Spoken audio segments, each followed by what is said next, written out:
So the project I'm going to talk about is the Rosenwald School that was designed for Hampton Institute, which was a teaching school, an industrial training school in the Tidewater region of Hampton, Virginia.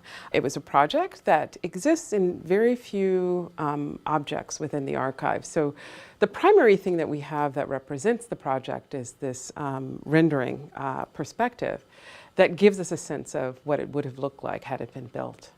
When I first discovered and heard about this project, I knew what the Rosenwald Fund was, but I didn't know what the Rosenwald Fund school program was. It started in 1917 and ended about 1938, somewhere around then.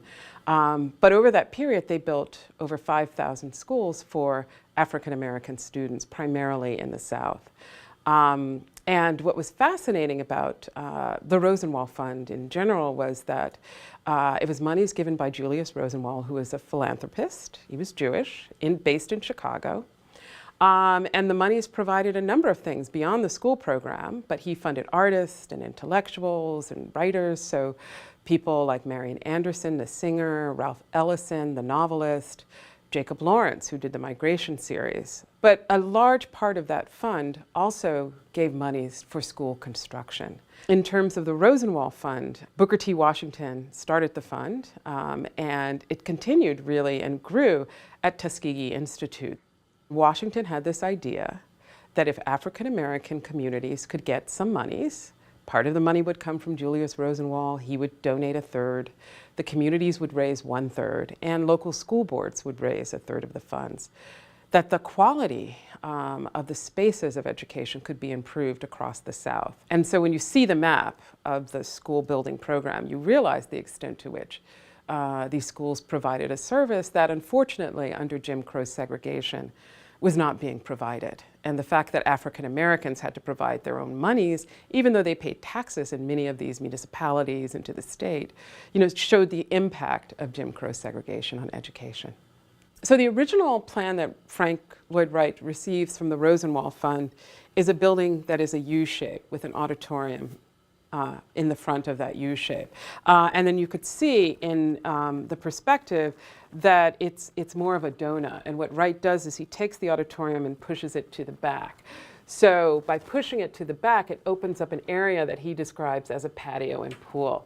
And this provides a place for children to play, to swim, and this ties into his own experience in designing buildings, school buildings, playhouses, field houses for his clients, his previous clients in the Chicago area and in Wisconsin. I think one of the interesting aspects that I found about the project is that Wright had very progressive ideas about education, and it took projects that he had done for his white clients, fairly wealthy white clients, and was willing to adopt those ideas for African American students. But on the other hand, when you start to read some of how Wright describes the project, and particularly the way in which he characterizes African Americans as being childlike, enjoying music and dance, bright colors, he makes a reference to darkies. There's a sensibility about Wright that also starts to allow for kind of cultural hierarchies that are certainly a part of that time and could be understood as being, sort of part of the rationale about how civilization would advance, which was often talked about as white civilization without necessarily describing it.